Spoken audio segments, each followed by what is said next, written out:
നോക്കടാ നമ്മുടെ മാർഗേ കിടക്കുന്ന മർഗടാ നീ അങ്ങ് മാറിക്കിടക്കടാ. ദുർഘട സ്ഥാനത്തു വന്നു കിടക്കുവാൻ നിനക്ക് എന്തടാ കാര്യം? ആരടാ ഇങ്ങോട്ട് മാറിക്കിടക്കടാ, ഓടാ. ഇവൻ ആരാ? വല്യമ്മേ, എന്തീ വായിക്കുന്നെ? ജ്ഞാനപ്പാനാ. ജ്ഞാനപ്പാനയിൽ എവിടെയാ മർക്കടൻ? മർക്കടൻ എന്ന് വെച്ചാ കൊരങ്ങന്നല്ലേ അർത്ഥം? അതെ. ഇവരുടെ ആത്മകഥ വായിച്ചതായിരിക്കും. നീ പോടി എവിടെന്ന്? ഇങ്ങോട്ടത്തെ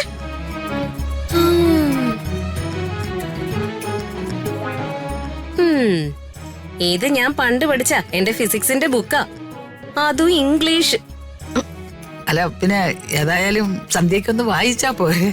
രാമായണത്തിന് പകരം വായിക്കാൻ എടുത്തത് ഫിസിക്സ്. ഇവരിങ്ങനെ ഒരു ഉടായിപ്പായി പോയി. വല്യമ്മ എന്നെ കാണിക്കാൻ വേണ്ടി സന്ധ്യ പ്രാർത്ഥനയൊന്നും നടത്തണമെന്നില്ല. മനസ്സില് നല്ല ഭക്തി ഉണ്ടെങ്കിൽ മാത്രം വായിച്ചാ മതി. പ്രഹസനം വേണ്ടാന്നർത്ഥം.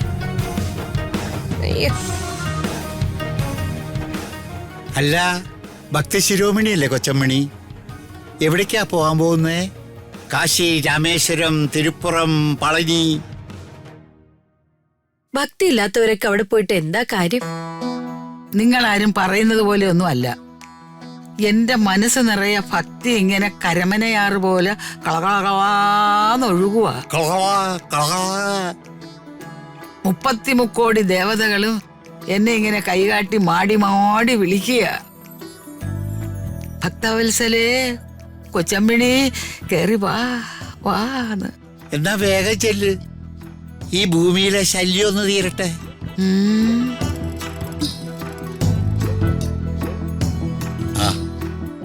നീ എന്താ ജയ ഫോൺ ഓഫ് ആക്കി വെച്ചിരിക്കണേ?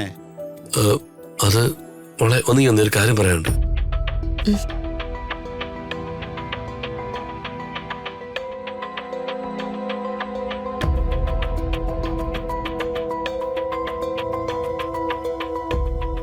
എന്താ ചേട്ടാ?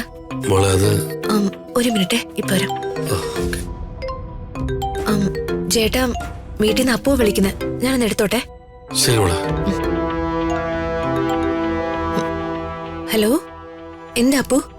ചേച്ചി, ഇവിടെ അമ്മയുടെ അസുഖ വിവരങ്ങളൊക്കെ ചേച്ചി അറിഞ്ഞില്ലേ? അറിഞ്ഞു അപ്പു. ചെറിയമ്മയ്ക്കിപ്പോ എങ്ങനെയുണ്ട്? അങ്ങനെ കിടക്കുക ചേച്ചി. അമ്മയ്ക്ക് ഡിപ്രഷനാന്നാ ഡോക്ടർ പറഞ്ഞത്. ഡിപ്രഷനോ? അതെ ചേച്ചി, നേരത്തെ അമ്മയ്ക്ക് അസുഖം ഉണ്ടായിരുന്നെന്നാ അച്ഛൻ പറഞ്ഞത്. ചെറിയ ചെറിയ ഡിപ്രഷനൊക്കെ എല്ലാവർക്കും ഉള്ളതല്ലേ അപ്പു? വളരെ നല്ലൊരു സ്ത്രീയായിരുന്നു യാമിനി മാഡം. അവർക്ക് അസുഖം വന്നല്ലോ ദൈവമേ. അല്ലെങ്കിലും അങ്ങനെയാടി, നല്ല മനസ്സുള്ളവർക്കാ ദൈവത്തിന്റെ പരീക്ഷണങ്ങളേറെ.